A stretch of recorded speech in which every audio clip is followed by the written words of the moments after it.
Calling All Cars, a copyrighted program created by the Rio Grande Oil Company. Los Angeles Police calling all cars. Attention all car broadcast 97. An escape from the county jail. Henry Stevens, age 19. Height 5 feet 5 inches. 119 pounds. That's all. Rosencliff.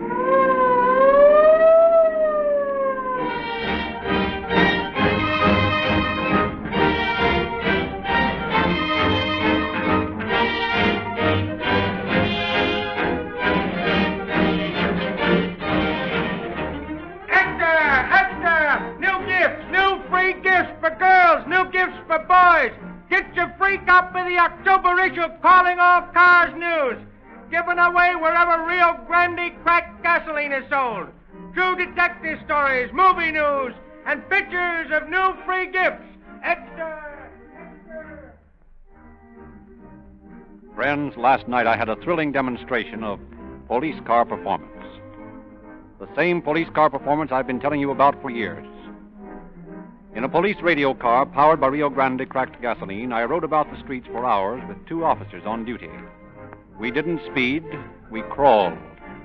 But as the driver said, that's a real test for gasoline, to burn so evenly you can throttle down to 5 miles an hour in high. Police have tried other gasolines, but their cars buck and jump, and they have to shift gears. Only Rio Grande cracked gives smooth power at low speed. That's one reason why more police cars use Rio Grande cracked than any other gasoline. And the other reason? Well, when the police radio barks a demand for action, the throttle is tramped to the floor and Rio Grande cracked gives full speed instantly. Not a second lost in shifting gears. My exciting ride last night gave me actual proof of the superiority of Rio Grande cracked over other gasolines. And you will get the same convincing proof if you will use the same gasoline that police cars use in your car.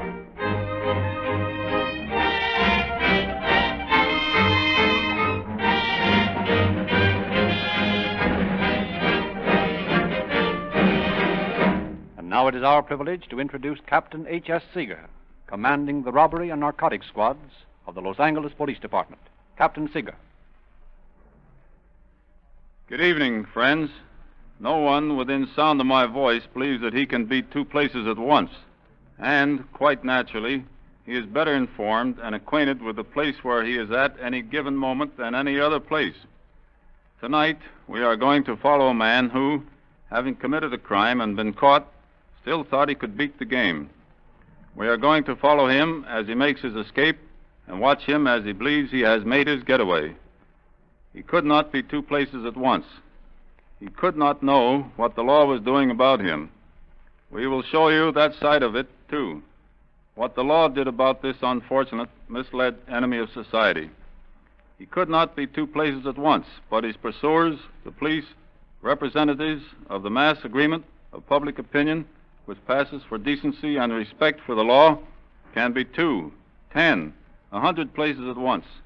Listen carefully, and you will hear the answer to this apparently paroxysmal riddle.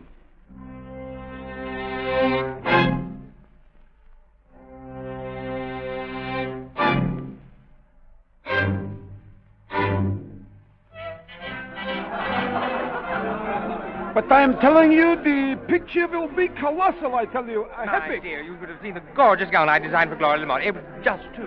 Sportskapper. He never could direct. Yeah, his last picture made money. So I said, well, Mr. Epstein, if that's the way you feel about it, I don't want to be in picture. Oh, it's been a simple, lovely party, Mr. Barber. I'm so glad you enjoyed yourself, Mrs. Darrow. Oh, it's so rarely we Easterners have an opportunity to mingle with you Hollywood celebrities.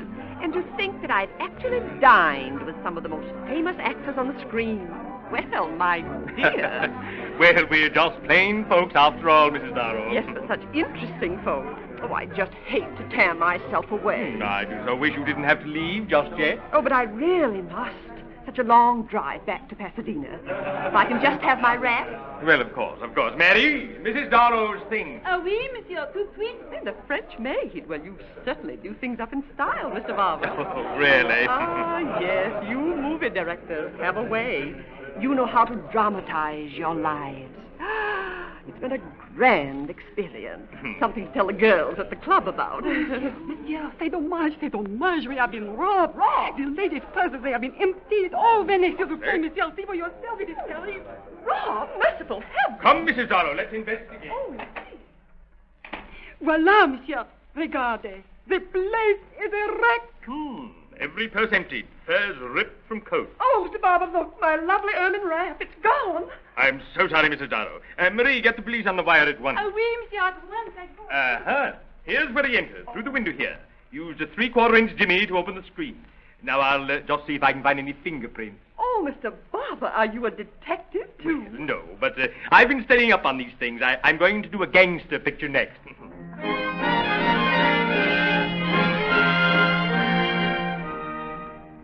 Oh, Raoul, it has been marvelous, these few brief moments. Paradise on earth. Yeah? Oh, I'm so happy that you stayed after the others. I've seen so little of you these past few weeks. Well, I've been busy, Cynthia. Busy? Oh, Raoul, it is so strange. 1 million men from all over the world, my great picture public, would never be too busy to come to Cynthia Laflamme's apartment. And you, Raoul Whittlesey, the great lover of the screen, the only one for whom Cynthia Laflamme feels the surge of her engulfing passion, remains cold and distant. Ah, Raoul. Oh, come on, Cynthia. Say that stuff for the chatter writers. You're still Sally Swart, a darn good tap dancer to me. And I ought to still be Johnny Benson, the best ventriloquist on Orpheum time to you. Sounds like you're beginning to believe the stuff they write about you. Oh, Raoul, you are so material. Come, sit back while I play you some Debussy. Debussy? When I first knew you, your idea of classical music was Carrie Jacobs Bond. Ah, yes, but I have come to know and love the finer things. Yeah, well, that's just great. You love them by yourself. I got to be getting home. Oh, Raoul, don't leave Now, listen, me. Sally, somebody's got to be sensible. Your husband will be home any minute. Maybe you've forgotten that he was the best agent I ever had, but I ain't forgotten what Ben Goldberg did for me in the old days, and I ain't chiseling on his marble. Oh, Raoul, I despair of you. Yeah, well, that's just too bad. Where's my coat? In the bedroom. Oh, my heart is crushed. The room is hushed. The lover I had is gone. Hey, Cynthia, the joint's been robbed. What? Yeah, come here. Look, my camel hair coat's gone. And your dressing table's a wreck. The screen's been broken in. Ah, well, what else can happen to disrupt my peaceful sorrow? My heart broken, my home violated. Ah, it does not matter. I can get more perfume. Money? Ha! I have more than I need of that. Hey, Johnny. What?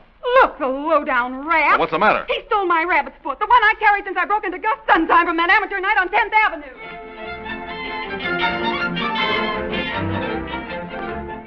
Eddie, Yes, Captain. that Hollywood party burglar pulled another job last night. Yeah? What'd you get this time? As usual, furs, perfumes, and what dough he found in the bedroom.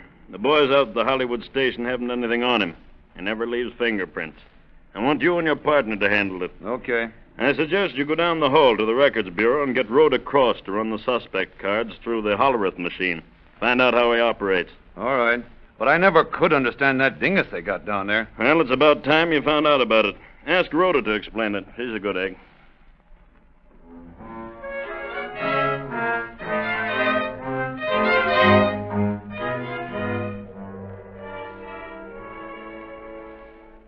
Hello, Rhoda. Hello, Eddie. What's on your mind? Oh, this mug out in Hollywood who's breaking into people's boudoirs. What do you want on him? Well, the cap suggested you run your suspect cards through the machine and see what you've got. Only I don't know what that's going to prove. No? Well, I'll show you. Come on over here. Now, let's see. We'll take this stack of cards here.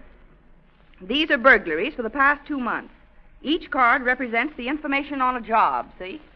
Yeah, but these cards just have numbers on them with holes punched every so often. I know, but they all mean something. Now, tell me, what's this robber's modus operandi? What? Huh? Oh, you mean how's he work? Yeah. Well, now, according to our reports from Hollywood, he knocks over houses where parties are being held. Enters bedrooms on the first floor with a 3/4-inch jimmy. Steals furs, expensive clothes, and money belonging to the guests. Okay. Let's segregate these cards for burglaries in Hollywood. We'll set the machine here and let it sort the cards. Hey, some of those cards are falling in one slot and the rest are falling in another. That's right. Now, this stack represents the robberies in Hollywood. See, they're all punched on number 3 in the second column of figures. Now, we'll set the machine for entry by 3/4-inch Jimmy. That's 6 in the 4th column. Entry in first floor bedrooms, that's 2 in the first column. And theft of clothes and furs, that's 3 in column 10. And theft of money, now, that's 4 in the 6th column. Here we go.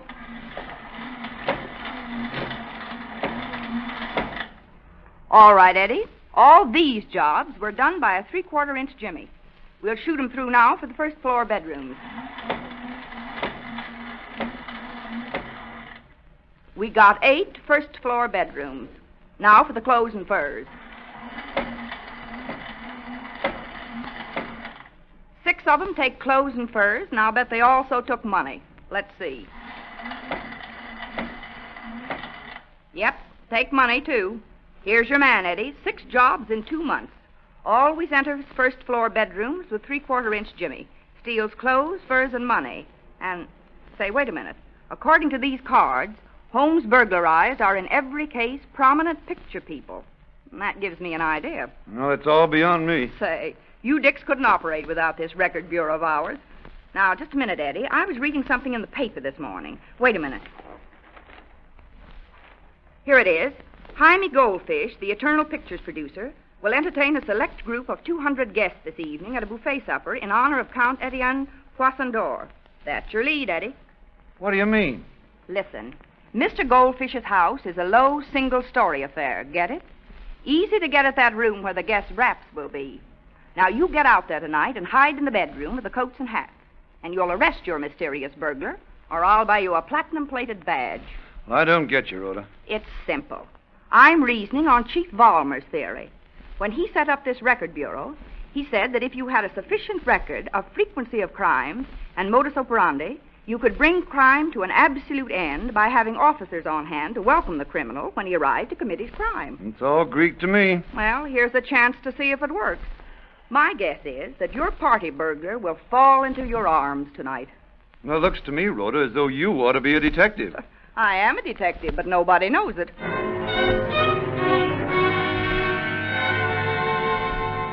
Hey, I think there's a runaround, Eddie. Well, it's all we got to work on. Yeah, but how can a dame who runs a filing dingus at headquarters know anything about policing? Well, it's worth a try, isn't it? Yeah. Here we are stuffed in Mrs. Goldfish's clothes closet while all them pretty Janes out there are drinking champagne. Gee, any self-respecting dick works a party like this by mingling with the guests. Okay, you can do your mingling after we catch this bird. Yeah, if we catch him. Oh! What's the matter? One of Mrs. Goldfish's garters just put my eye out, that's all. Shh. What's up? Hear that? Open the door. Hey, here comes a guy through that window. Well, I'll be here. Come on. Stick him up. Hey, what the devil? You're under arrest. What'd I tell you, Ray? Oh, I knew we'd catch him all the time. You knew. Rhoda Cross knew you mean.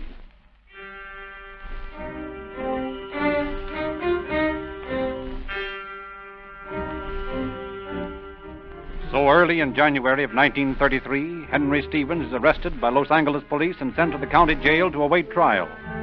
But Stevens, although young, is a tough hombre, and his philosophy contains the salient credo that iron bars do not a prison make. On the night of January 28, 1933, Stevens escapes by shinnying down the side of the building with the assistance of the rope from the flagpole. While Los Angeles county officers and city police search for him, let us follow the trail of this wily criminal ourselves. Bill, what can I bid for you? How much for that sailor's pea jacket in the window? Well, I'll tell you, it's a good All right, never mind the sales talk. How much do you want for it? $2.50. I'll give you $2 for it if you throw in the pants. What? $2 and the pen for him beside? Say, what do you think, I'm crazy? Hey, what are you talking about? That coat ain't worth a dime. Why, I paid the $2 for it myself. Yeah, I know. Now, look, I only got $2. You want it or don't you? Well, all right, if that's the way you feel Yeah, about that's the way I feel about it. Yeah. Oy, I'm just giving it away. That's what I'm doing, giving it away. Hey, wait a minute. What's that printing on your pen? None of your business. They're my laundry marks. Laundry marks, huh? Looks like it numbers from a jailhouse. I think I better call the police.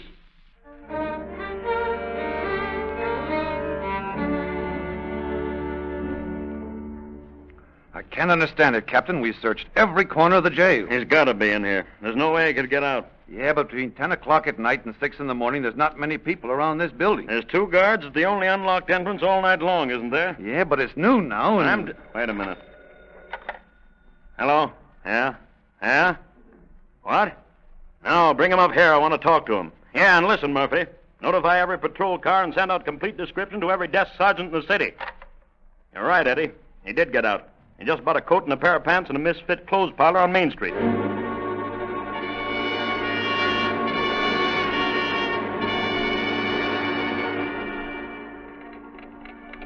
State Bureau of Criminal Identification and Investigation. Wanted for escape, Los Angeles County Jail, January 27th, 1933. Henry Stevens, alias Joseph Benelli, alias John Vincent, height 5 feet 5 inches, weight 119 pounds, dark brown hair and eyes, fingerprint classification 13 or 14 ulnar over ulnar outer, outer 14, Los Angeles County number 173788, record San Diego County number 37726, Salt Lake County number 6010, arrest, hold, and notify. That's all.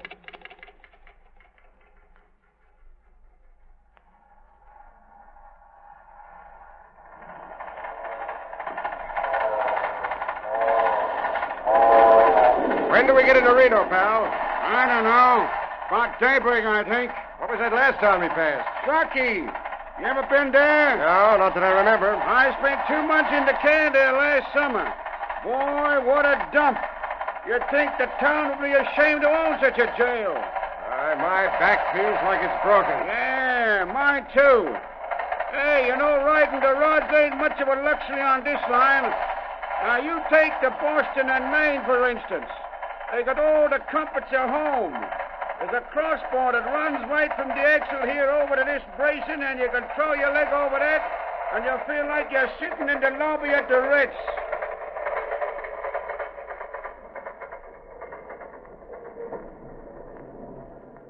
Well, I wonder what we're stopping for now. I don't know. They're always monkeying around about something. Hey, here comes a brakeman with a lantern. Ah, nuts. Make a dive for them bushes. That's a break for you, ain't it? Well, there she goes. And it's all right with me. I was thinking of getting off anyhow. I never did like this line. The service is rotten.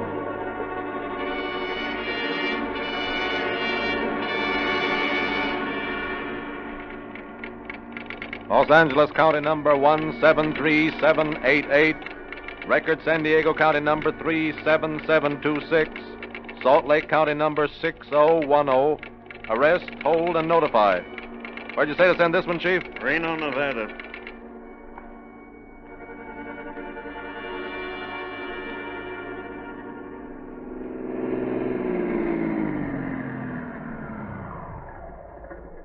Want a lift? Huh?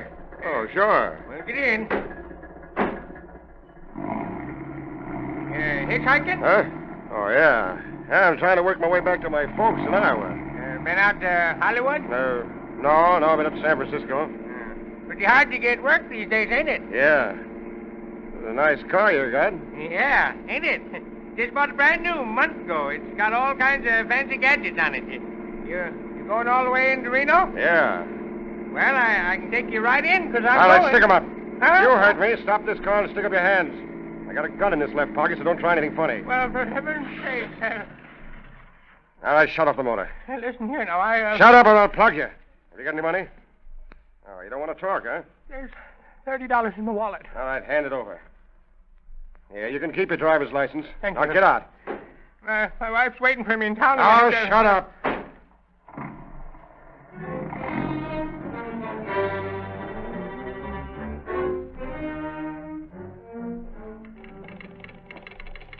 And Salt Lake County number 6010. Arrest, hold, and notify. Anything new on Stevens, Chief? Yeah, we got a wire from Reno. Fellow that swiped a car and robbed an old man of $30 sounds a lot like Stevens from the description. Where does this one go? Sheriff John A. Hanson, City Hall, St. Louis, Missouri.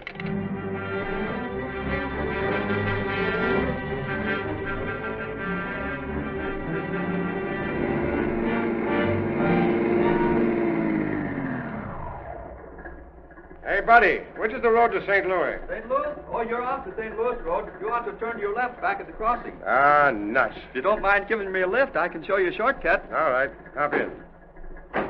Where you going? Swankstown? It's not far, about 20 miles. You want to turn to your left when you get down here a ways. Okay. This is quite a lift. Saved me bus fare. Gosh, you step on it, don't you? I don't let any grass grow under my feet. Gee, what are we doing, 60? What do you care? You'll get to Swankstown quicker. Oh, it's all right with me, only there's generally a lot of speed cops on this road. Yeah? Oh, gosh, there's one now. Where? Right in back of us. You might as well slow up. Here he comes. No, thanks, buddy. No, thanks. Hey, what are you doing? You'll only make it tough on yourself. That's my business. Hey, are you crazy? You're doing Shut crazy. up. Look out, there's a turn. Oh, shit. My arm. Lift me up, will you? I'm sorry, Mac. I can't hang around here. Are you hurt? Yeah, my left arm. You driving this car? Nope. Where's the driver? He just ran through those bushes.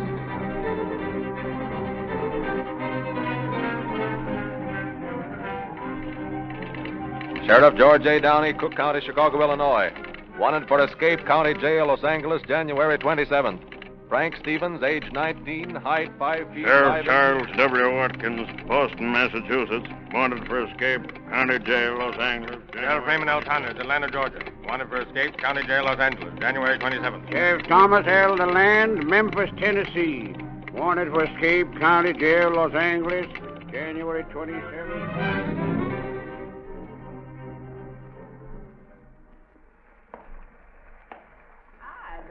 Sugar. Mighty wet night to be outside. Go on, beat it. I'm broke. Sure enough? Yes, sure enough. So am I. Well, what do you want to hang around me for? I don't know. Reckon I'm tired talking to myself. You do that, too? Uh-huh. Life is just a bowl of cherries, ain't it? You said it. You all live around Memphis? No? Just hitting the road, huh? Yeah. Got any folks? None that I'd brag about. Yeah, I know what you mean. Say, look here. I know a Greek that runs that little restaurant on the other side of the bridge. Maybe I can put the bee on him for a couple of cups of coffee. What do you say? Well, it's okay with me. Hey, you! Oh, here comes that copper again. Hey, I thought I told you to stay over my beat. Oh, George, I wasn't making no bother.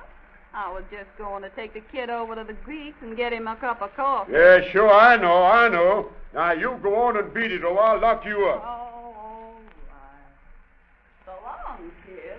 So long. What does a young fella like you want to be hanging around dames like that for? Now, go on now and get out of here. Go on home to your mother. Yeah, okay, officer. Yeah, I'll go home to my mother.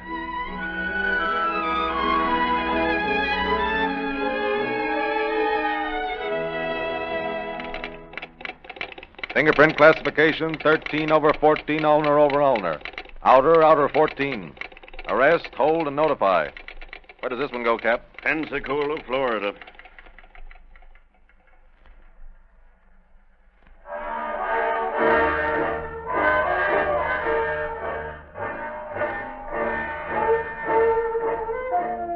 Hey, Joe, what about my ham on Rob? It's a-coming up. What do I owe you, Joe? Well, let's see. All you had was coffee and a pie, wasn't it? Yeah. 15 cents. Thanks. Come again. Now, listen, kid, it's a cinch. You just do what I tell you, and you won't have a thing to worry about. Well, I don't know. This is kind of risky. Of course, if you're yellow, why, all right. Oh, I ain't yellow, but... How you boys are making Huh? up? Oh, okay, Joe. You want any desserts? Yeah, I guess I'll have a piece of apple pie. Yeah, make it two. Two pieces of apple pie. Coming up. Of course, I wouldn't want to put you in a spot or anything if you're counting on me, Stephen. Sure, I'm counting on you. Now, you ain't got nothing to worry about. Didn't we pull that job in New Orleans okay? Yeah. Well, you stick with me and you won't go wrong. Now, listen. The house is right around the corner here, and there's nobody in it. I seen the whole family go to the movies. Now, all you got to do Two is pieces of apple pie. Here you are, gentlemen. Give me the checks, Now huh? you pay at the counter. Okay. Listen, all you got to do is to stand up. Gee, listen to those police calls on the radio. Hey, Joe, can't you get something else in that noise box? Well, what's the matter? That's a good start. Well, anyhow, kid, all you got to do is to stand See, outside. that radio gives me the jitters. Oh, come on, let's get out of here. How much do we owe you, Joe? Yeah? let me see it. 2 hamburgers, 2 coffees, 2 pies, it'll be 4 bits. What's the matter? Didn't you like the pie? No, it didn't set right. Come on, kid.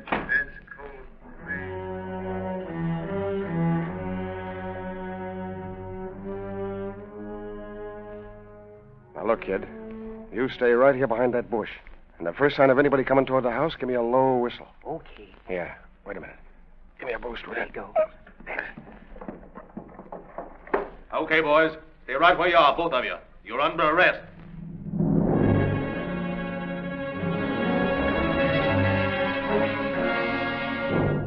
I picked these kids up over on Locust Street, Sergeant. What's the charge? Attempted burglary. Take him back and have him mugged and fingerprinted. Yes, sir. No. Hey, Jim, take these kids' fingerprints while I fill out their cards, will you? All right. You first. What's the matter? What are you holding back for? Let the kid go first. Come on. What do you think this is, a game or something? Stick your mitt in that ink. Let go of my hand, will you? Come on, let go of my hand, will you? Take it in now. All right, let go of my wrist. You don't have to take my fingerprints. They got a set of them already in Washington.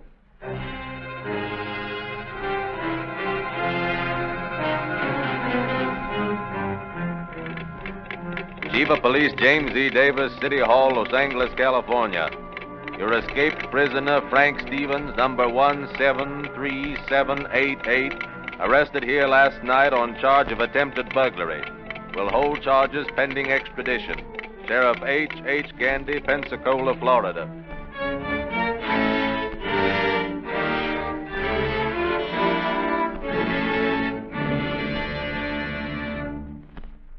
We promptly extradited Stevens and brought him back to Los Angeles to face trial for his previous offenses as well as for his attempt to break jail. This smart young man paid for his tilt with the law to the tune of 5 years imprisonment in San Quentin Penitentiary, where he still is. Although it would not be true to say that we knew at every moment of Stevens' escape just where he was, nevertheless, we did know that no matter how far or how fast he traveled, we would be one jump ahead of him, for he was a silly fly of the fable trying to extricate himself from all-encompassing net of the spider. Once he attempted to transgress the law. He learned with the loss of his freedom the truth of that statement Chief Davis has repeated so many times to this audience. Crime does not pay. Thank you, Captain Seeger. No, crime doesn't pay. And it's a crime to endanger the life of a good automobile engine by using cheap, unguaranteed motor oil. If you pay less than 25 cents a quart for the oil you put in your engine, you're taking dangerous chances. You can get Sinclair Opaline motor oil in tamper-proof, oversized quart cans for only 25 cents. It's guaranteed. Your money's worth or your money back. It's the same oil used by the United States Army and Navy, Sinclair oil, and it's sold the world over. When you drive in for Rio Grande cracked gasoline, get Sinclair motor oil, too. Then you really get police car performance in your own car.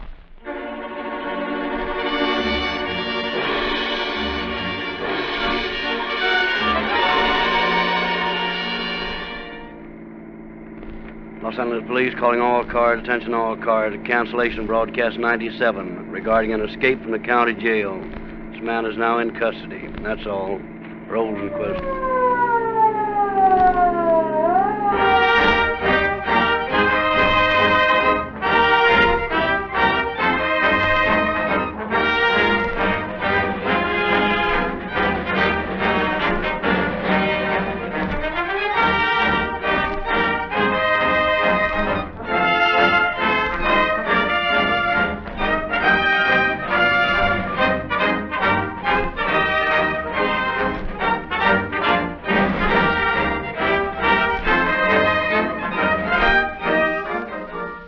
This is your narrator, Frederick Lindsley, bidding you good night.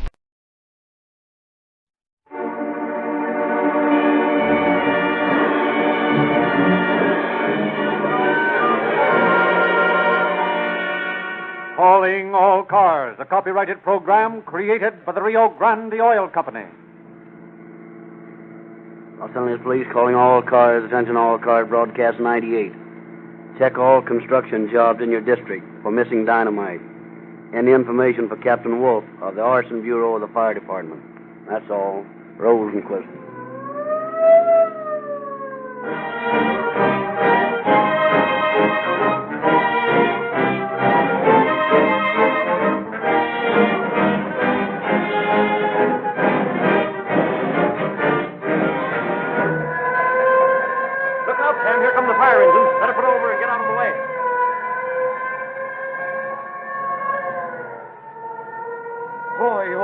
Why, look at them go, Sam.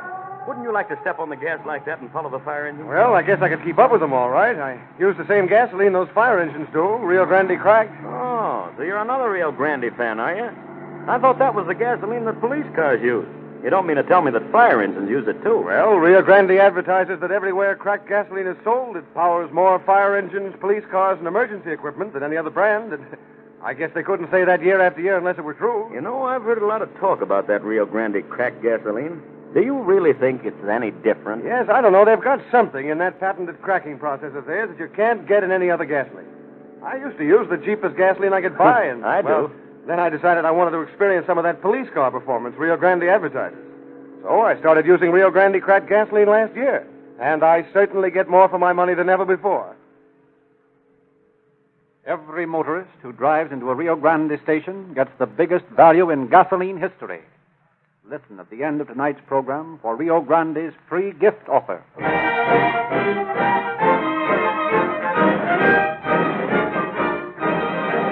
And now it is our privilege to introduce Captain Paul Wolf of the Los Angeles Fire Department. Although fire prevention campaigns deal with the unknown and careless causes of fires, there is another kind of fire which causes more deaths and a greater loss than carelessness. I think it is just as important to stress and bring home to the public the crime of arson. Statistics show us that 16,000 lives are lost every year in the United States by fire, and I am safe in saying that 1/4 of that number, or 4,000 people, die as a result of criminally set fires. And while arson is one of the most contemptible types of crimes, it is nevertheless a crime which is resorted to by some of our so-called better class of people. Arson fires are responsible for the loss of lives of a great number of firemen due to the dangerous substances which are involved in setting such fires, and it should be the patriotic duty of any citizen observing suspicious circumstances in connection with a fire to report same to the authorities. Further, you never know when a crime of this type may be committed in the building next door to you or your loved ones, exposing them unnecessarily to danger.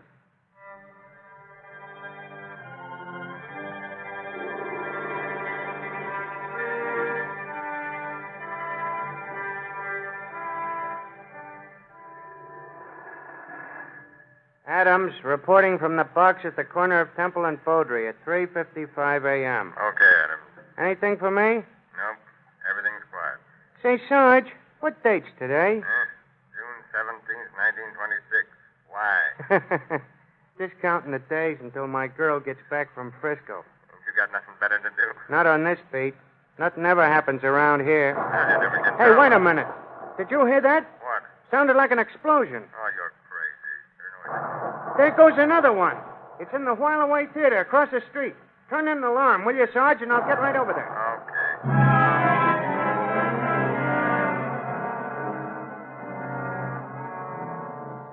Your move, Eddie. You're crazy. It's your move. Now, wait a minute. Didn't you just move that piece over there to here? I did not. Now, look, I don't want to seem nasty about this, but it's your move. Well, if that's the only way you can beat me, I wash my hands of the whole game. Cheaters never prosper. Ah, you're calling me a cheater? I'm telling you that it's your move, and what's more... Hey, wait a minute.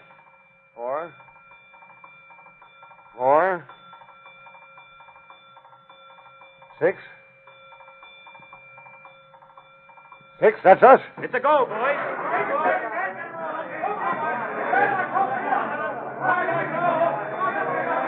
Okay, Eddie, corner, Temple, Beaudry. Come on, Temple, Beaudry, right.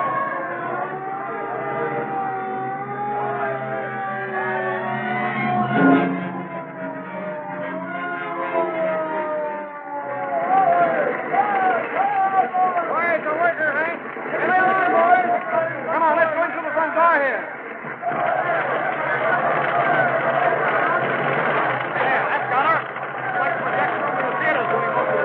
Yeah, give me a hand with this light, will you? I think we can get through into the stairwell and get a better crack at the fire. How are you set for water? Okay. There, she's coming. All right, open up the line. That's more like it. Come on, up these stairs. Hey, Jack, look in that bucket. Where? Right over there by those flames. Dynamite! Come on, let's get out of here.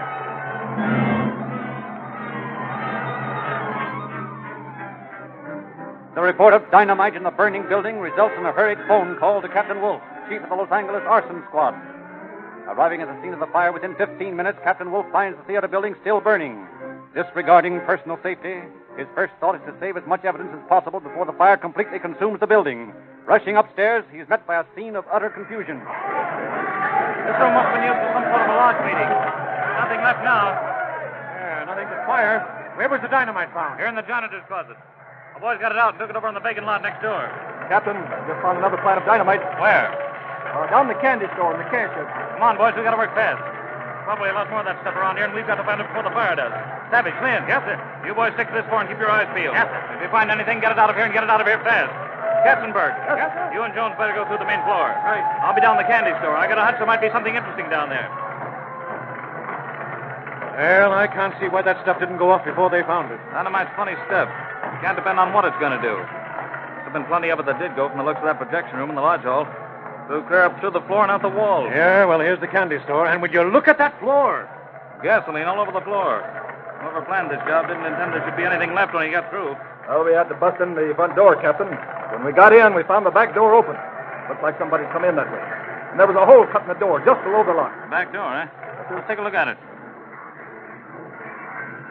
This the one? Yes, sir. That's the one. Looks like that's the way they entered, all right. Hey, wait a minute.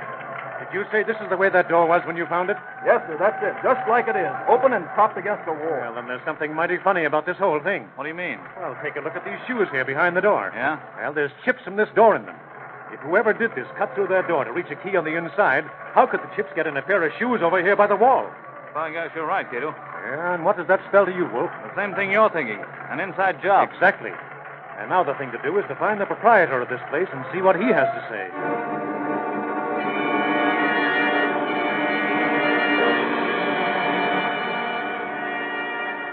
What's your name?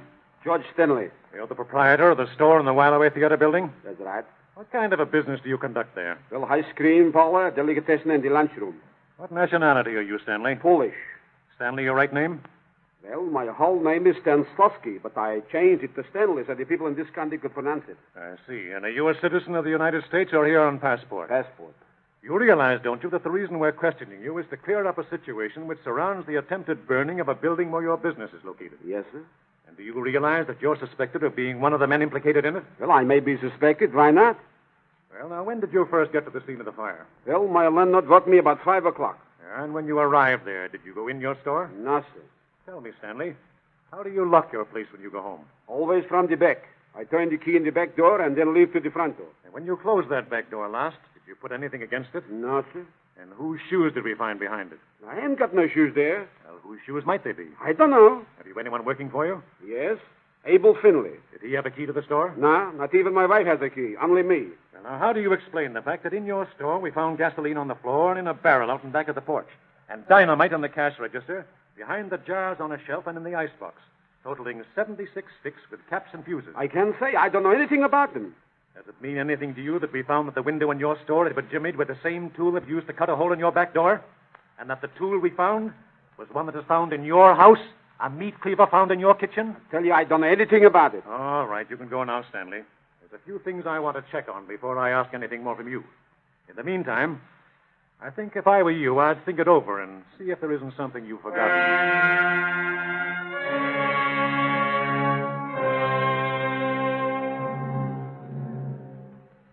Allowing Stanley time to think things over in silence, Captain Cato has numerous witnesses brought before him.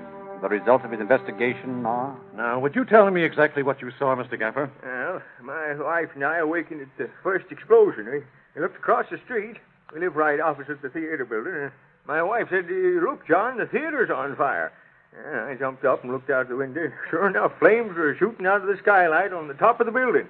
I was just about to get dressed and go over when I saw a man come running out from behind the building and run down the alley. Did you get a good look at this man? Well, I couldn't see his features, but I know he was a stocky fella. He's about 5'7" or so, and he was running like the very devil. Thank you, Mr. Gaffer. I appreciate your coming to me with this information. It might help a lot.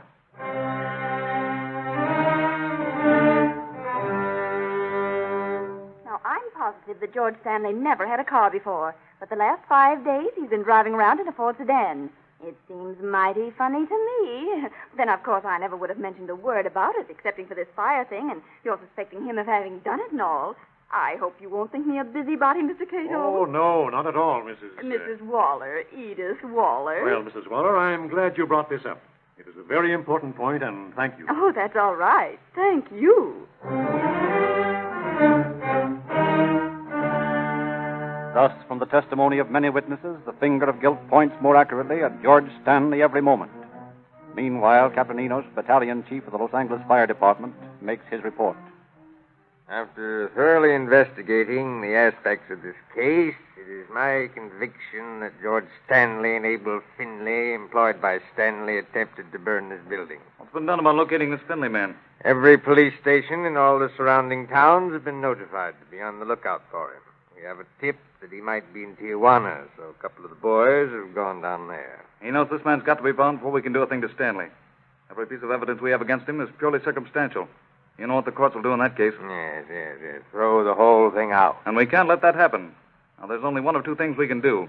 Find Finley or get Stanley to talk.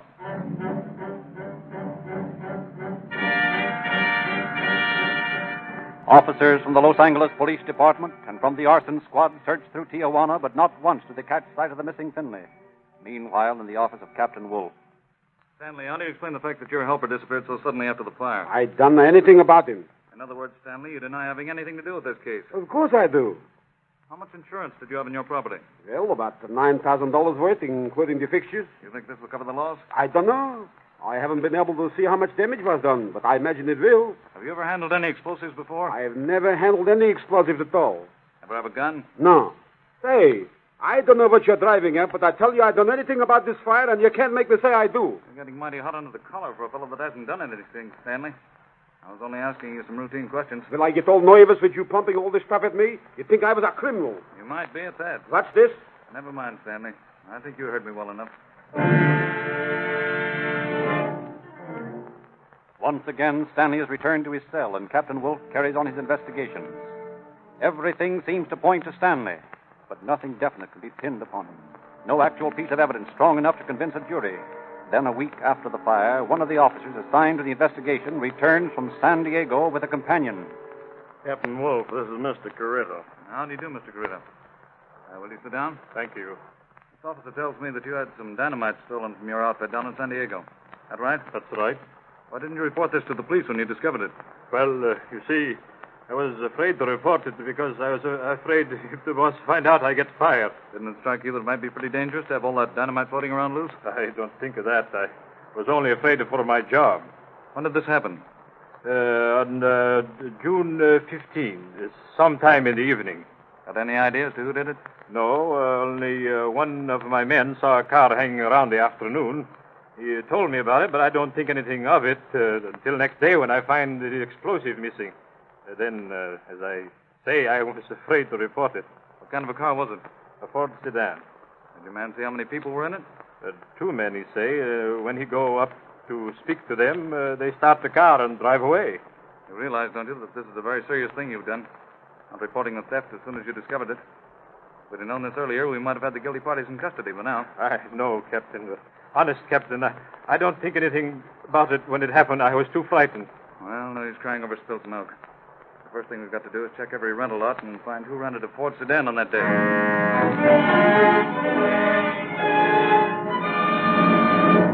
You're the manager? That I am. I'm trying to find out who rented a Ford sedan on or about June 15th. You keep records of this sort of thing? Yeah, certainly. But it'll be an awful lot of trouble to find out unless you know the name of the party. That's going to be too bad, then, because I'm going to find out. And if it takes all day, you and me are going over the book until we do. What is your reason, if I may ask? Maybe this will help. You see this badge? Hey, copper, eh? But certainly we can look through the books. Yeah, it's a pleasure if you'll come into my office. Right. Have a seat? Thanks. Cigar? Huh. Why, sure. Don't mind if I do. I got the books right here. Now, when did you say it was you wanted to know about? June 15th. Right around there. June. Let me see. Now, April, May. Here we are. June. 12, 13, 15. How about it? See anything like it? Chrysler, Ford, Rhodes. Wait a minute. Did you say a Ford sedan? Yeah.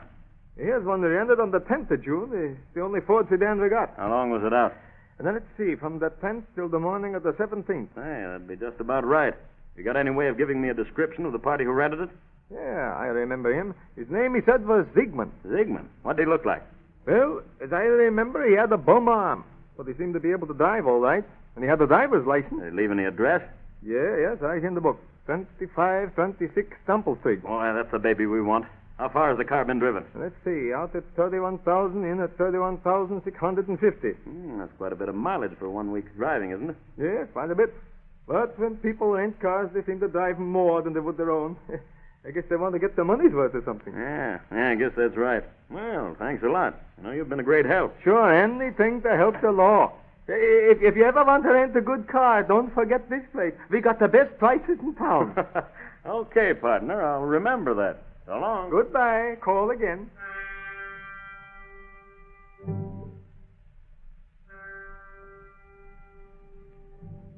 Where'd you drive in that rented Ford sedan, Stanley? What? I don't know what you're talking about. You mean you didn't rent a Ford car on June 10th and keep it 7 days? I did not. Did Finley? I don't know. I didn't see it.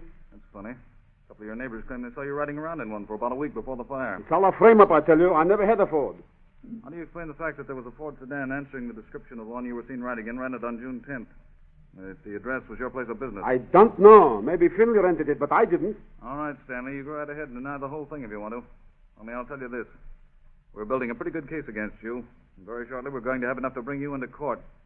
And when we do, you're going to have an awful lot of things to explain away, and that's not going to be too easy.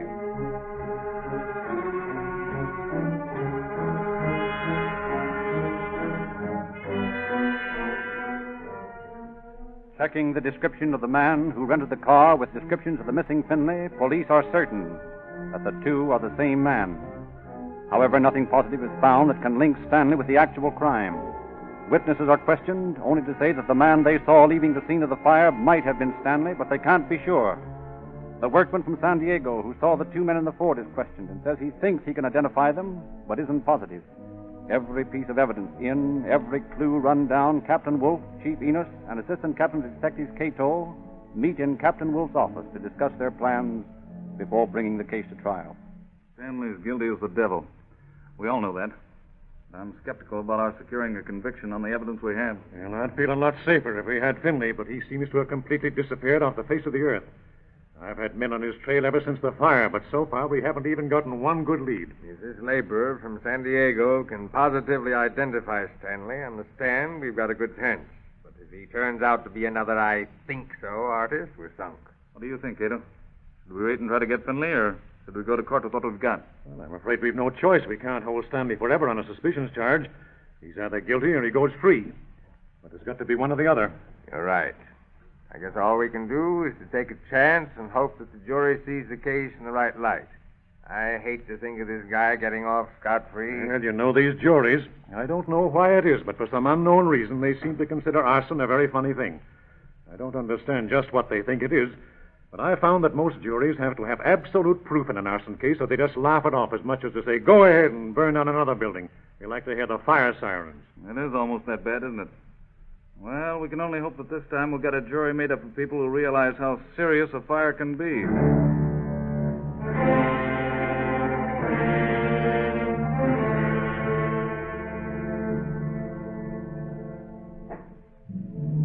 July 20th, 1926.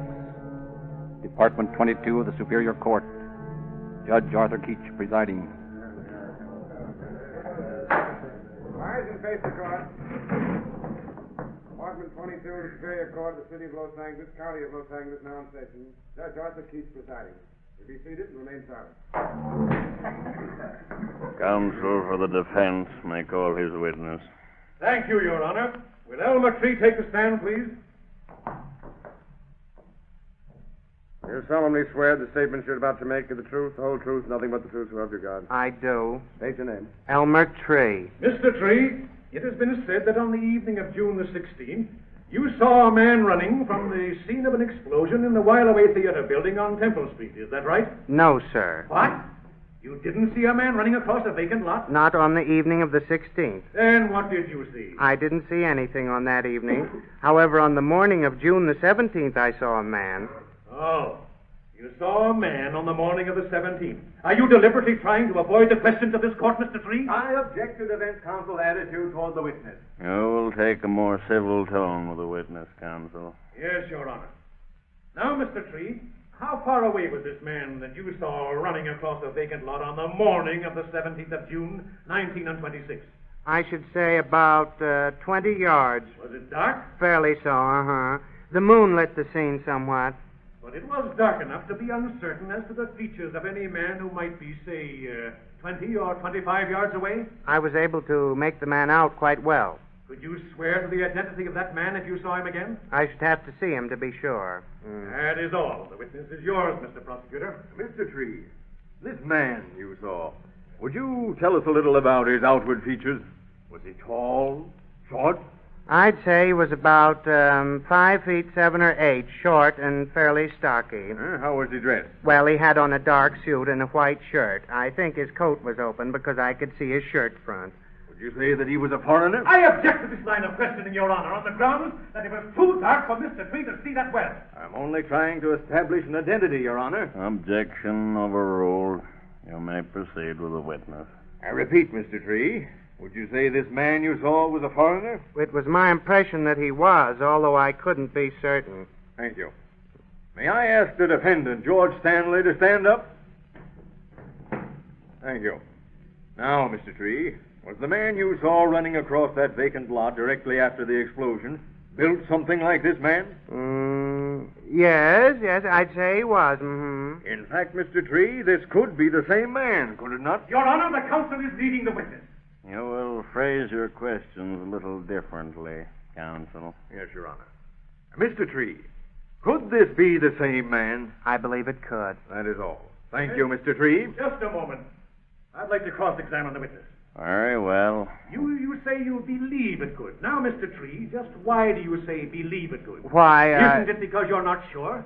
Isn't it because you know for a fact that due to the darkness of the night, it would be impossible for you to see this man well enough to say, this is the man? Why, I suppose to a certain degree that is so. Thank you, Mr. Tree. That will be all.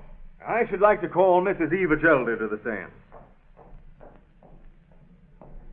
You solemnly swear that the statements you're about to make in this court shall be the truth, the whole truth, nothing but the truth, so help you God. I do. State your name, please. Mrs. Eva Gelder. You may be seated, Mrs. Gelder. Thank you. Now, Mrs. Gelder, you live on Temple Street, almost opposite the While Away Theater. I do. On the morning of June the 17th, did you notice anything unusual? Oh, I should say I did. I thought there'd been another earthquake. What made you think that, Mrs. Gelder? For goodness sake. The whole building across the street blew up. If you'd have heard the noise, you'd have known why. You mean there was an explosion in the building? Ain't that what I just said? Yeah. You knew Mr. Stanley by sight, did you not? Sure I did. Well, that's him sitting right over there. You will answer the court's questions and refrain from any comments, please, Mrs. Gelder. Yes, sir. Your Honor, I mean. As I understand it, Mrs. Gelder, you saw Mr. Stanley, the defendant, riding in a Ford sedan for about a week preceding the explosion. That's right. And what's more, I know positively that Mr. Stanley... Oh, I beg your pardon, Judge. Your Honor. Quiet in the court. Mrs. Gelder, had you ever seen Mr. Stanley with a Ford sedan before this time? I had not. Well, he never had one. And is it of your opinion that Mr. Stanley had rented this car? It most certainly is. I object, Your Honor. This is a court of justice, and the opinions of the witness are of no value. I ask that answer be stricken from the record. I'm only trying to prove, Your Honor, that the defendant rented this car, drove to San Diego, and with the help of an accomplice, stole the dynamite used in this case. That is a leading statement. I ask the jury to disregard what has been said as misleading and contradictory to the ethics of the Supreme Court. Gentlemen, you'll have to stop or I'll clear the court and call a new jury. I merely ask, Your Honor, to have the statement just made in this court stricken from the record.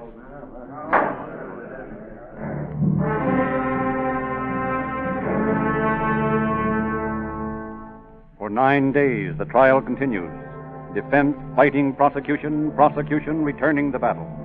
And at the end of the 9th day, the case is given to a jury consisting of 9 women and 3 men.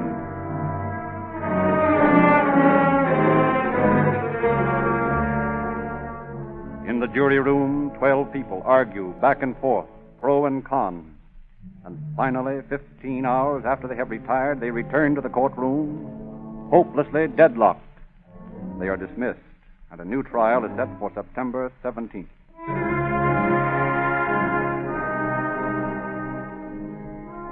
But The counsel for the prosecution finds that lack of evidence leaves no hope for a conviction and asks that the case be dismissed. Thus, through the sympathy of 9 women, George Stanley, alias Grigor Stanislavski, is freed to continue in business until such a time as his accomplice, Abel Finley, is found and brought to trial. Then, and only then, will the truth be revealed.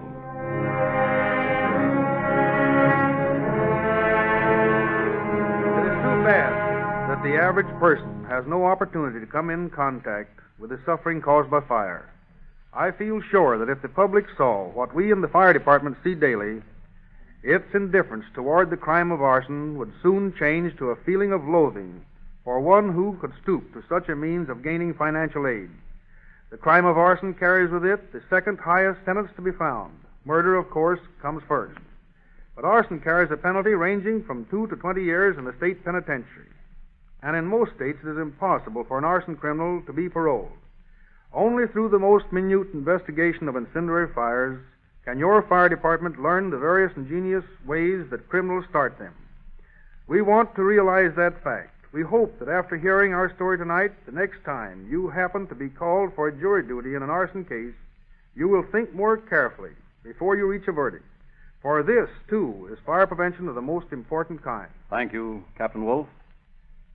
In presenting this case tonight as a reminder of Fire Prevention Week, we are proud of the fact that your fire department has an amazing record for efficiency.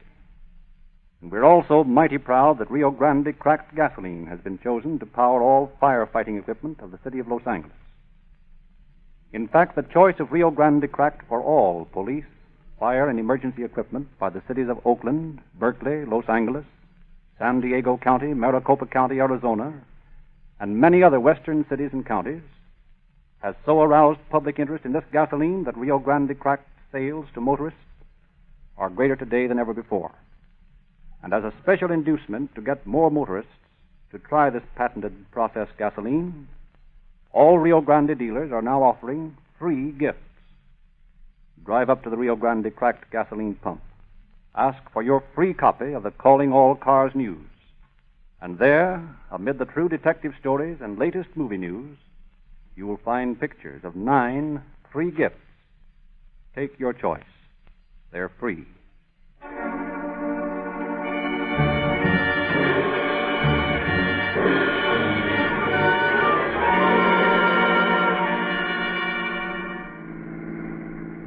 Los Angeles Police calling all cars, attention all cars. Cancellation broadcast 98. Suspects in this case freed because of lack of evidence. That's all. Rosenquist.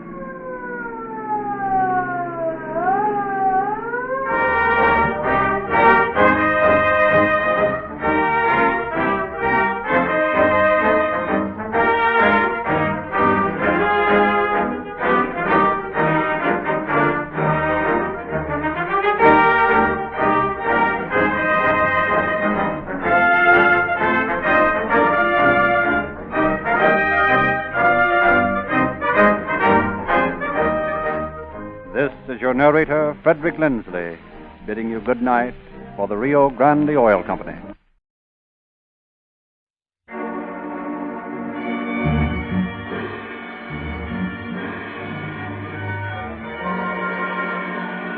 Calling all cars, the copyrighted program created for the Rio Grande Oil Company. Los Angeles Police calling all cars, attention all cars. Special attention all Los Angeles County Sheriff's cars. Broadcast 99. Regarding 2 men wanted for robbery and murder. They're driving a Chrysler Roadster, last seen in the vicinity of Topanga Canyon, heading north on Roosevelt Highway. These men are armed, so watch your step. That's all. Rosenquist.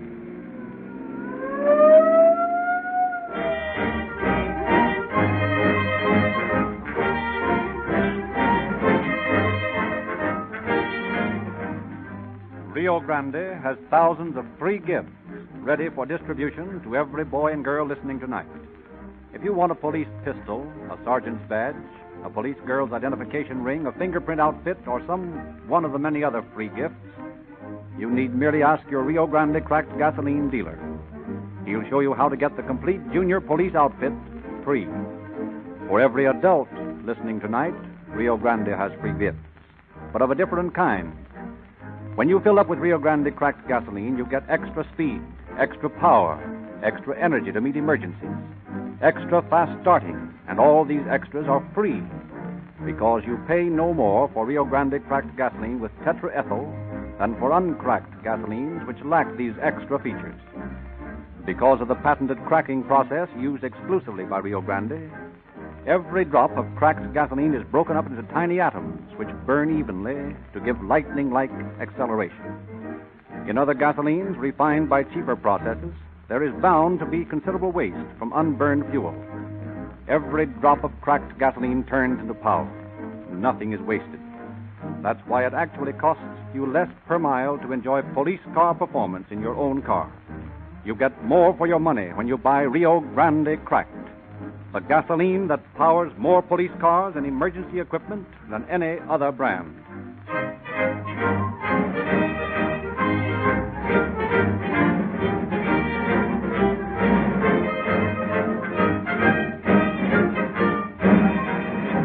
It is now our great pleasure to present Captain Arthur Jewell, Under Sheriff of Los Angeles County. Captain Jewell. Good evening. There are a lot of misconceptions regarding law enforcement officers. The public seems to persist in giving the lawbreakers the breaks, at least as far as sympathy goes. This sentimental point of view is wasted, for the modern law enforcement officer treats a suspect with as much consideration as you treat the man with whom you are conducting business. The day of the third degree is past. We officers are in a business. Our business is to get facts. We are trained to get these facts, and we do not have to break any heads to do so. A guilty conscience is our greatest assistant. We know how to question suspects so adroitly that sooner or later they confess of their own volition. The record of Captain Bright's homicide squad of 98% solved cases during the 15 years the squad's existence should prove the efficacy of this system. Once we have amassed our facts regarding a case, we turn them over to the district attorney. From that point, our responsibility ends, accepting our appearance as witnesses. It's up to the court to pass judgment. We work just as hard to prove innocence as we do to prove guilty, for miscarriage of justice is a serious thing.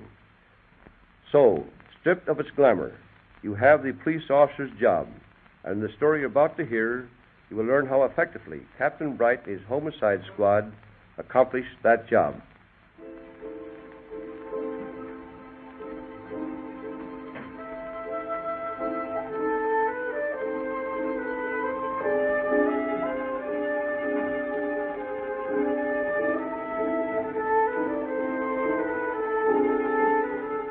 It is 3 o'clock on a crisp November morning in 1929.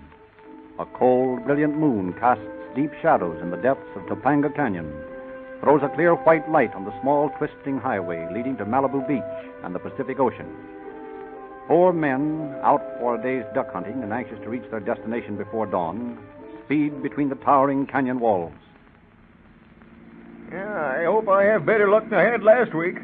Boy, I just couldn't hit a duck if it had been tied to the end of my gun. If there's any truth in the stories they tell about this spot we're headed for, there'll be plenty of duck for all of us. Well, I hope so. I'm getting tired of traveling all night to a duck blind, then missing them all, and ending up in a restaurant for my duck dinner. Hey, slow her down a minute, Ben. Let's see what this sign says. Oxnard, 41 miles. That's the place, isn't it, Jack? Yeah, just this side, Oxnard. We ought to make it just about right. Hey, what's the matter with that crazy fool coming towards us? Huh? Oh, look, he's turning right in the middle of the highway. I have all the fool things to do. Now, look, he stopped right in the middle of the road. Something's wrong with him, Ben. He's getting out of the car. Help! Robbery! They've shot my wife! They've shot my wife! Come on. They shot Lucille. I hope, for the love of heaven, somebody help me. All right, old man. Take it easy. We'll help you. Where's your wife? Yeah, in the car. They shot her, and they shot me, too. I tried to stop them, but they shot her and then me. He's hysterical, Jack. Get him in the back of our car, and I'll take a look at his wife. Come on with me. We'll take you to Santa Monica to the hospital. They'll fix you up all right. I'm all right. It's Lucille. They shot her. One of their names was Wood. Don't forget that name, Wood. Okay, we won't. Where you hit? On my shoulder, but it's all right. His name was Wood. You won't forget. Shoulder, huh? Let me take a look. Bleeding a little. You better get in back of our car here and take it easy until we can get you to medical treatment. Jack, come here a minute. Yeah, be with you in a minute. All right, old man, come on. That's it. Easy now. There. Now, you sit tight, and I'll be right back. Jack, this girl's pretty badly hurt. We better get her to a hospital as soon as we can. You drive your car, Ben. Jack and I'll take this one and the girl. All right. From the looks of things, we'd better hurry, or she'll need a coroner instead of a doctor. Arriving at Santa Monica, the two cars pull up to a stop in front of Martin's hospital, where the girl is discovered to have died en route. Without informing the wounded husband of his wife's death, attendants rush him to the operating room and remove a .25 caliber slug from his left arm. A short while later, in a small hospital room, Deputy Sheriff Walter Hunter questions the young man. You're a pretty lucky young fellow. That slug missed your lung by a fraction of an inch. Yeah, I'm lucky, huh? Lucille gets shot and I get shot, and you say I'm lucky. I'd like to ask you some questions if you feel up to it. Oh, go ahead. Anything to help find those dirty rats. Now, what's your full name? John D. Bolton. And your wife? Lucille Smith Bolton.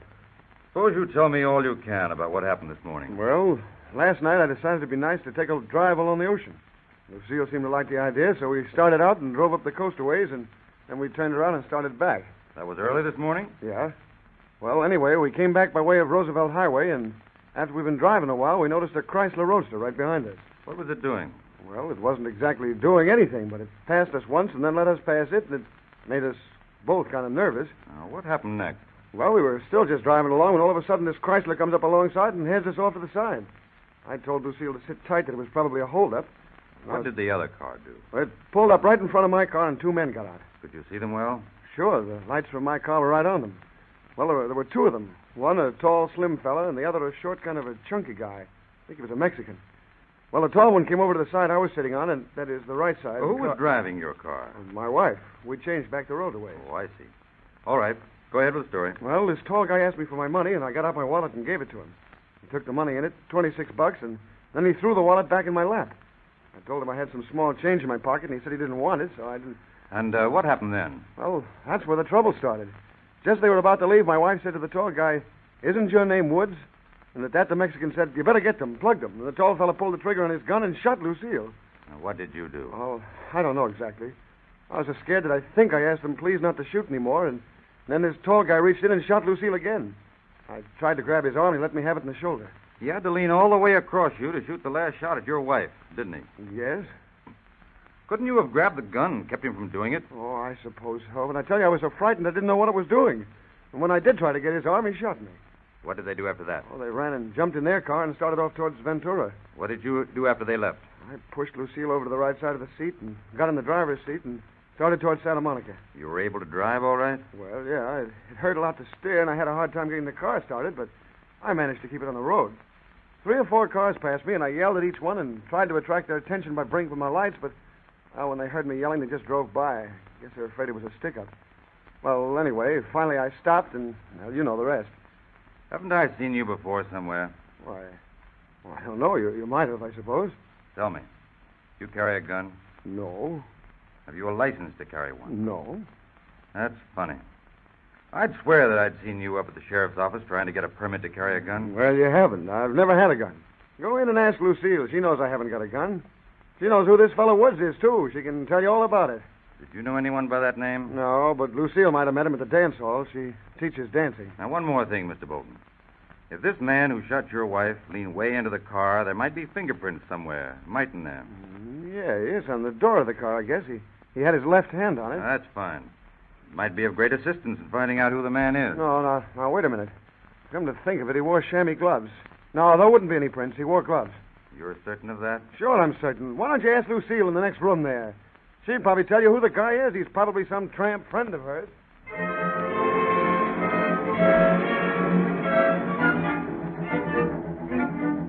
Leaving Bolton, who does not yet know his wife is dead, Deputy Hunter returns to the Santa Monica police station where he finds Captain Bright, head of the Los Angeles Sheriff's Homicide Detail, waiting for his report. Together, the men drive to the morgue where they inspect the body of the deceased Lucille Bolton. They discover that 2 bullets have penetrated her head, one on the level with her right ear and one about an inch below it. The index finger of her right hand is powder burnt, indicating that one of the bullets was fired at close range. Returning to the garage, Bright and Hunter begin a thorough search of the murder car. According to Bolton, he was sitting over here on the right side and his wife was driving.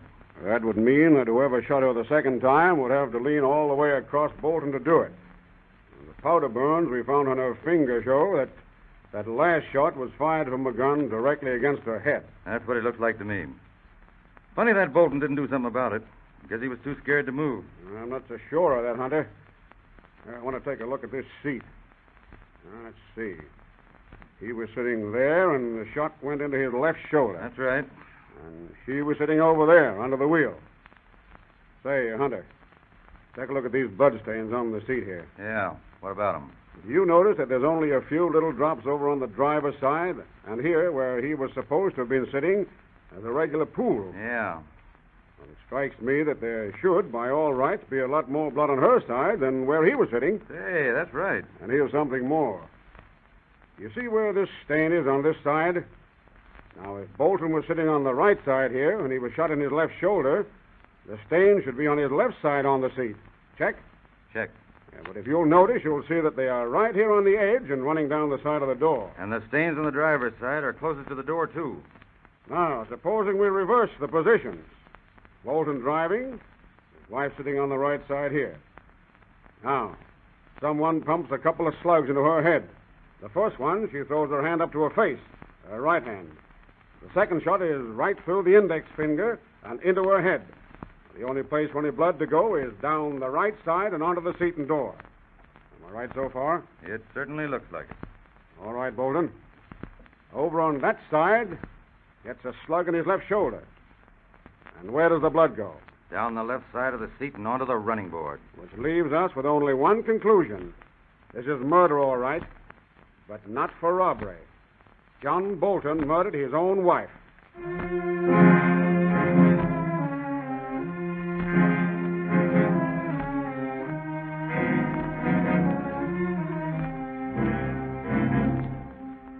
As a result of Captain Bright's discovery, Bolton is taken to the Los Angeles County Jail and lodged in Hospital Ward 110. Meanwhile, Captain Bright, in company with Hunter and 3 other deputies, drive out to the supposed scene of the shooting. Look for any clues that might be there. But return to Los Angeles empty-handed. Upon the return, Bright assigns deputies Hunter and Behar the task of searching Bolton's apartment, instructing them to pick up every article of clothing, all letters, everything that might prove to be important.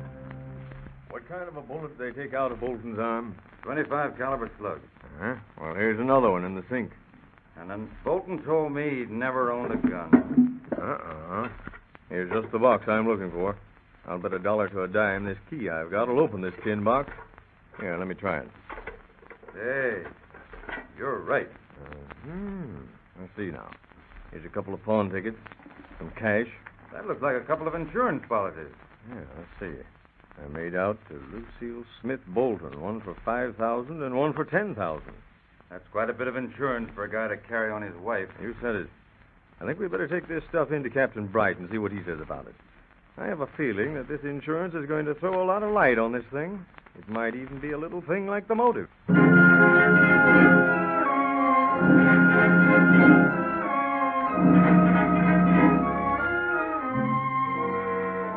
Meanwhile, the mother of the murdered girl pours out an amazing story to Captain Bright.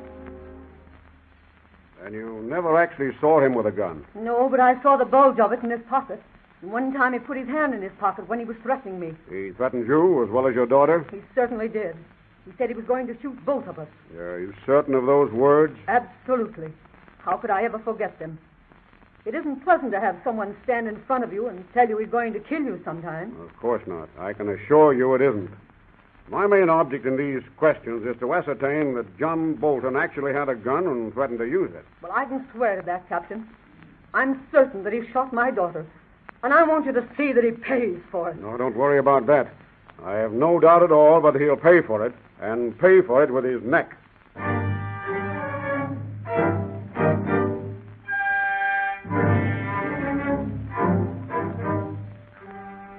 Quizzing of numerous witnesses brings always the same answer. Bolton has been seen with a gun, one that fits the description of the murder gun, but Bolton himself refuses to change his story of the shooting.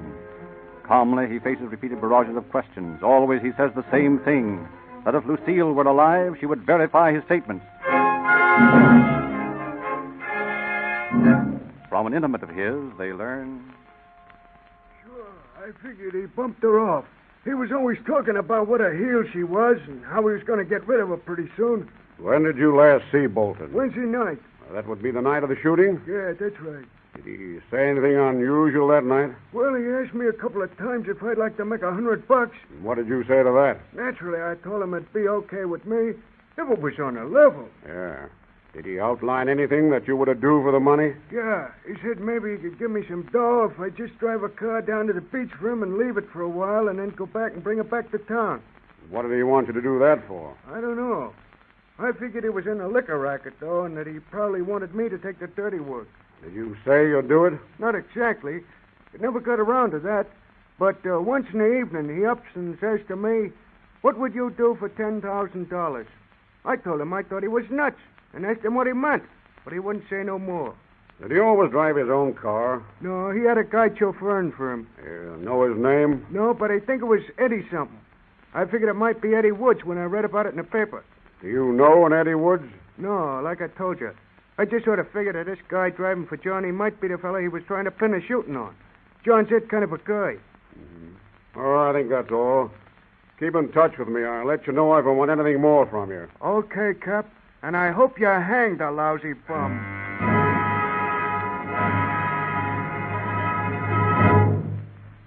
Bolton, you told us the other day that you didn't know anyone by the name of Woods.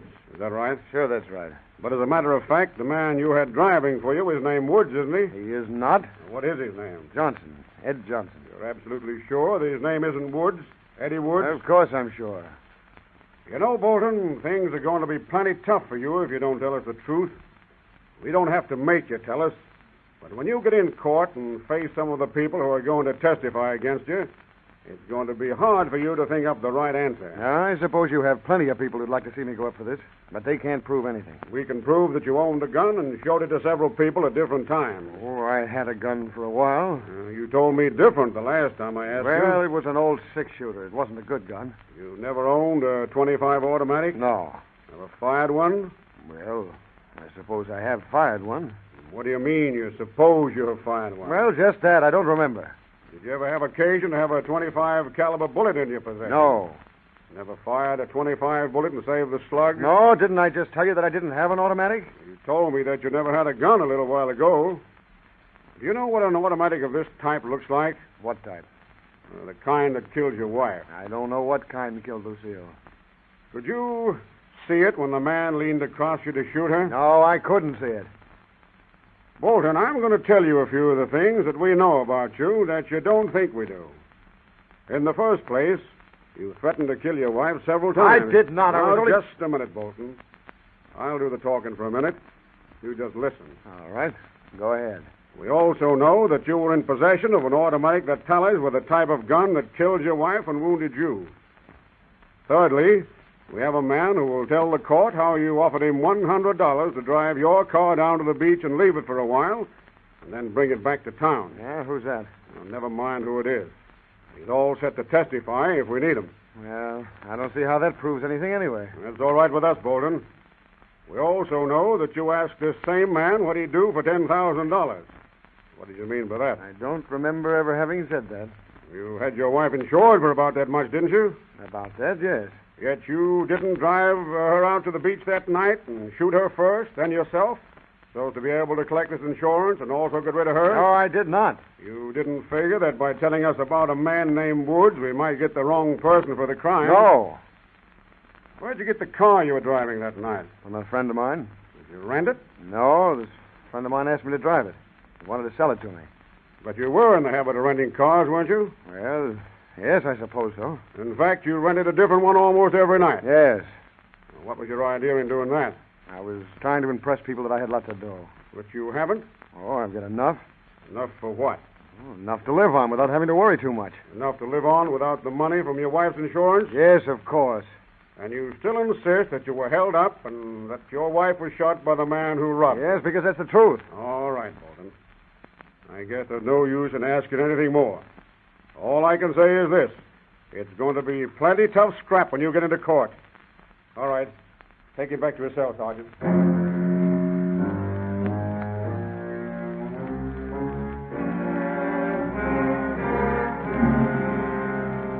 Thus, John Bolton, suspect, denies his guilt and stands his ground, stubbornly refusing to change his story, steadfastly claiming that his friends are framing him. Finally, on December 19th, just 40 days after the shooting of Lucille Bolton, John Bolton goes on trial. This witness has a direct bearing on this case, counsel. He has, Your Honor. Very well, you may call him. Mr. Gaverta, will you step over here, please? Why, sure. You solemnly swear the testimony you're about to give in this court is true, the whole truth, nothing but the truth, so help you God. Sure I do. Mr. Gaverta, I'm going to ask you a few questions. I want you to think very carefully before you answer them. You are aware, are you not, that the life of a fellow man may rest upon what you say here this afternoon? Yes, sir. All right. Now, do you know a man by the name of John Bolton? Sure, I know. And how long have you known him? Well, I know him about the 6 to 10 months. I see. You knew his wife, Lucille, too, Sure, didn't you? yes, sir, I did, sure. Now, Mr. Gaverta, did you ever see this John Bolton with a gun? With a gun? Sure.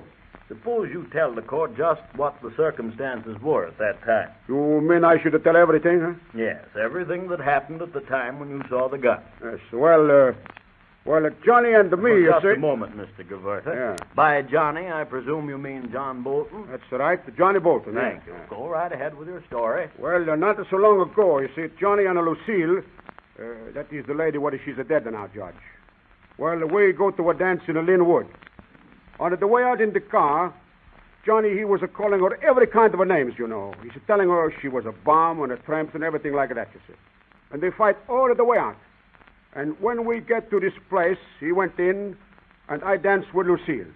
And while we danced, she told me she was afraid of Johnny, that he had told her he was going to fix her. Just a moment. Did she say fix her? I mean by that, were those the exact words? Well, I think she say he was going to shoot her. Johnny told his wife he's going to shoot her. I see. Now, is that all that happened at the dance? No, sir. There was a big fight, too. A fight? Well, tell us about that. Well, you see, it was like this. You see, the Johnny, he was dancing with some girl, and the big red-headed fella, he asked Lucille to dance with him, too. So she did. Well, Johnny, he's a get the mad. And while he see them dancing together, he stopped, and he walked over, and he punched this red-headed guy right in the face. Just like that. Sure, con tutto gli gato bang, just like that, see? Well, they start fighting everyone in the place, all over the place, and all of a sudden, Johnny, he's pull out the gun from his pocket and look as though he's going to shoot to start everybody, you know, I see. And what did you do then? Well, another fella and me, we grabbed him and we throw him down on the floor, and I grabbed the gun. Then we drag Johnny out of the outside, and we put him in the car, and we take him home. You say you took the gun from him. What did you do with it? Well, I keep it for a day, and then Johnny asked me for it, so I give it back to him, you see. But I took the bullets out of it, and I kept it in. Now, what kind of a gun was it, Mr. Gaverta? Well, it was kind of a baby horse, a Colt, you know. Yes. Colt, yes. Yeah. You're sure of that? Yes, a Colt, yes. 25 automatic Colt.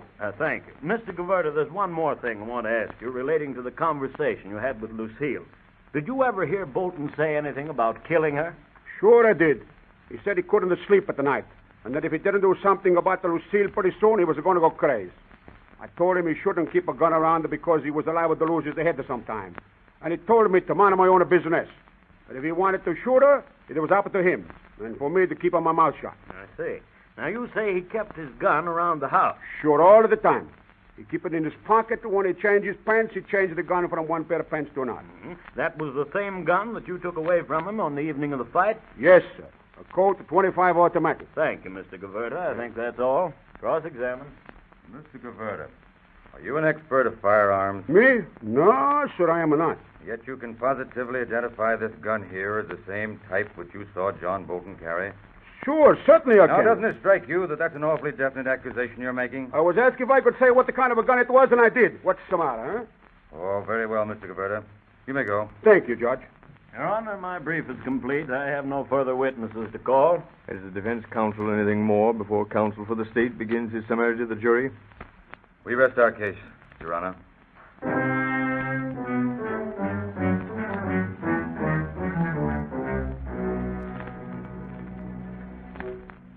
John Bolton, the jury has seen fit to find you guilty of murder in the second degree. I cannot sentence you to die for your crime, but I can give to you the maximum sentence prescribed by law. And that I will give you. I sentence you to spend the rest of your natural life in San Quentin Penitentiary.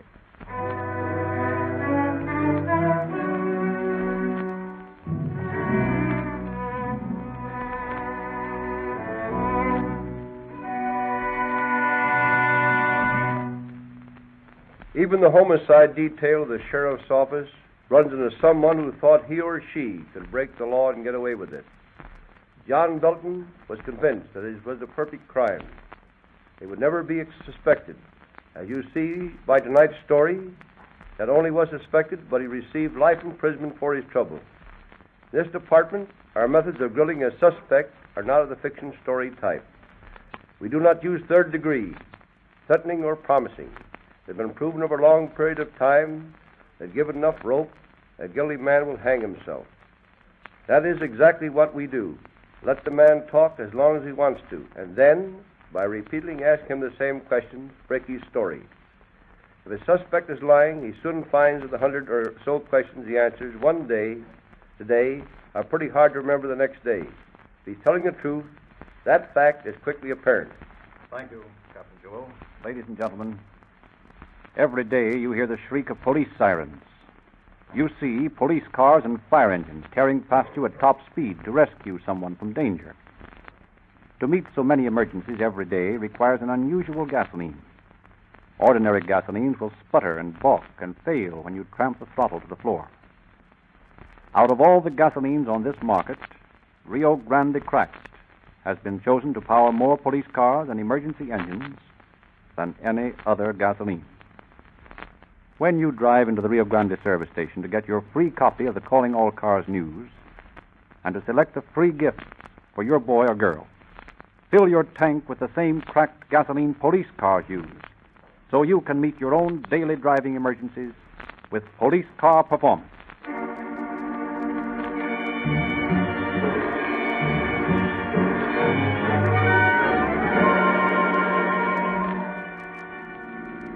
Los Angeles Police calling all cars.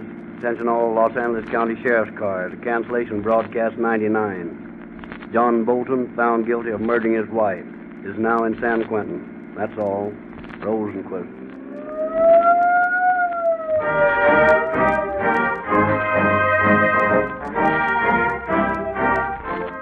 The United States Army and Navy have placed their motor oil contract with Sinclair for the same Sinclair motor oil your Rio Grande dealer sells in tamper-proof, oversized cans for only 25 cents a quart.